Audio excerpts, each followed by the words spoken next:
Hello, everyone. Welcome to my channel and the first episode of my channel. Thank you so much for being here. And I'm your friend and host, Annapurna Sharma.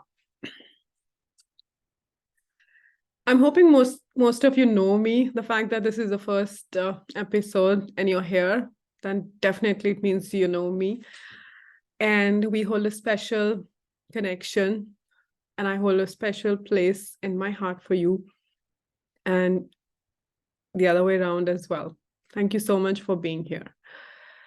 With this podcast, I intend to bring my wisdom, knowledge, and share it here. It's a way of expression for myself, been through a tremendous transformation and been blessed and grateful to have reached this stage. And I feel like there's a lot that needs to be expressed, and it feels lighter when I express it instead of keeping it inside me.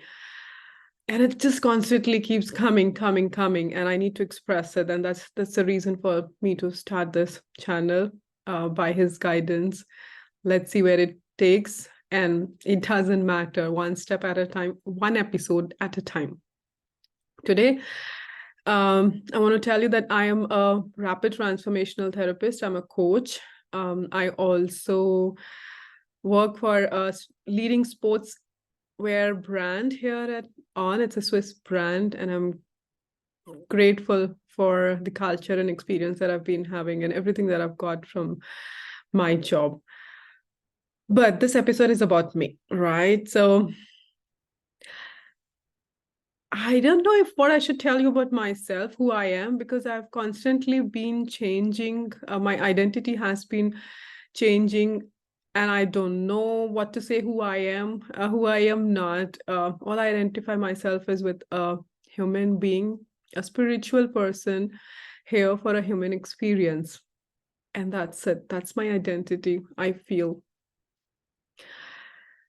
And today I'm going to talk about attachment, detachment, and basically moksha. So people who know me, or I know I have a tattoo moksha on my hand, and I got this recently, but the concept of moksha has been in my mind since my childhood.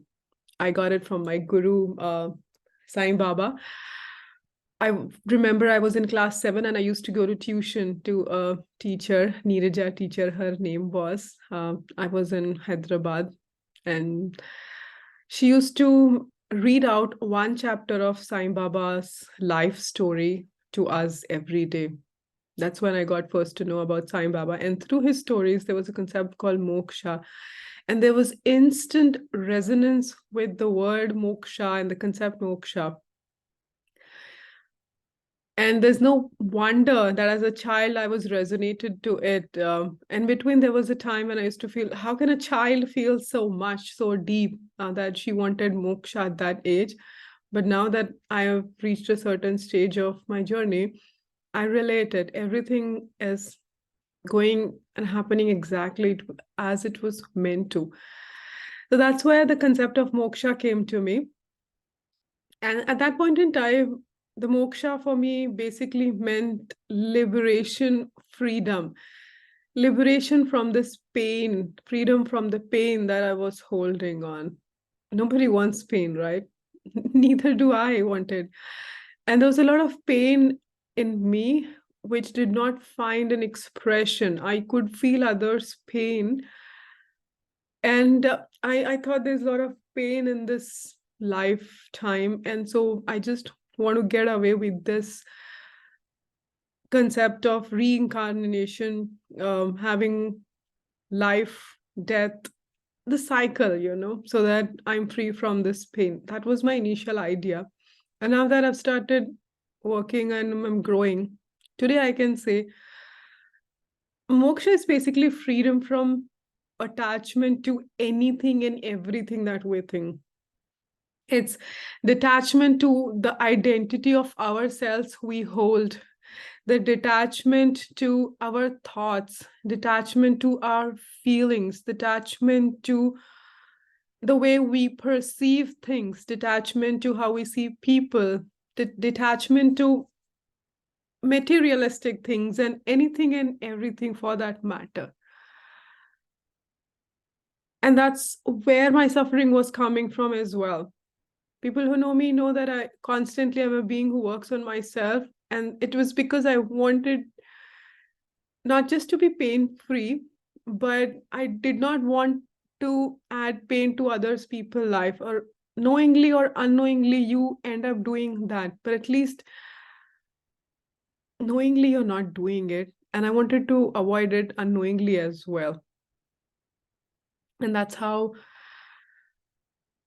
I was working on myself. And through this phase, I achieved so many things. If you see in a materialistic world, and people praised me and appreciated me, and I do myself for that, for the work that I did. But then I was attaching myself to that identity. I put in a lot of hard work to be that person. And now I have to let go of that person I was, just because life goes on. And now I'm ready to move to another phase of life, which is another identity of mine. So that's where I realized attachment to anything and everything started going. And it's been a journey, not just last few days, but quite an intense journey. But I must say that last few months have been very transformational for me. Very transformational. And since this trip to Colombia, it feels like there's so much of integration done into my body. And I had such a spiritual experience. And I came back more conscious, more aware, that I've slowed down so much. I'm living in each moment. And I feel like this is the part to moksha. And it's not that it's a one-time thing that you attain moksha and you go on. It's two ways. First, you learn to let go of all the traumas that you've been holding on in your body. And it comes not just from your own karma, but the karma, collective karma that we hold, and the karma, the ancestral karma also that we hold. Once you let go of that, you have to make sure that on ongoing basis, you are living, being. Being means it's a part of you. And right now, I'm living in moment. And every time there's a discomfort that comes in, I just have to tell myself, why am I not in this moment? What is this discomfort? Sit down and let it pass through. Just let it pass through. People think that, oh, I will take rest. I'll sit with myself. Once I finish this task, that task, I will feel better. I'll be at peace because I have finished my work. It's the other way around. Your job and duty is to first make sure you are at peace, you're well rested, and then you can finish that work that you want to do, and you will finish with more creativity and more productivity. There's nothing more important in this world than fixing your inside. Of course, I understand the situations that could come up sometimes, which are really time sensitive in terms of reacting, responding, life threatening. But otherwise, learning to conduct yourself is the biggest achievement in life any human can have. And that comes through your own self-realization. I am aware anytime I'm attached to a certain thing. So for example, I want to hold a Diwali celebration at my place, and I have an image of it. But if I am so attached to it that things have to be a certain way, and if they're not going, I would suffer and pain. And that's what not I'm doing. I'm just becoming aware. It's like what's my intention? My intention is to have a beautiful time and get together. And also, I have some of my German and US and international friends who want to experience this. It's a get together to all, get to know each other, the Diwali, and just celebrate. That's the intention. But go it could change, like, the activities could change, the food could change, the menu could change, the time could change. Some people could end up coming, some people would not come. We would play good games, we would not play good games. I mean, I'm not attached to any of these. Does that mean that I'm not planning for a good one? I am planning for a good Diwali because that's my intention. My intention is to hold a space for us to have some good time and enjoy and get to know each other.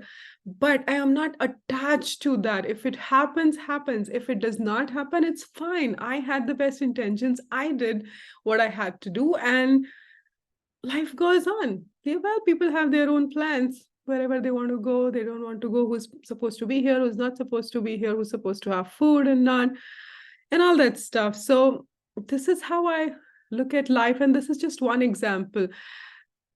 Even at my job, um, with my kids, with my family, with my friends that I have, it just one thing at a time, and it just goes with the flow. So here's my first expression of what's going on. And I would love to hear from you, like what you want to hear more about from me on my podcast channel. And let's see how it goes. It's up to him. I just surrender to him. Whatever is meant to come will come, and we will take it through. Thank you so much for being here. I appreciate totally. And I would love to have feedback. Thank you so much, everyone. Take care. Sending lots of love, and bye-bye.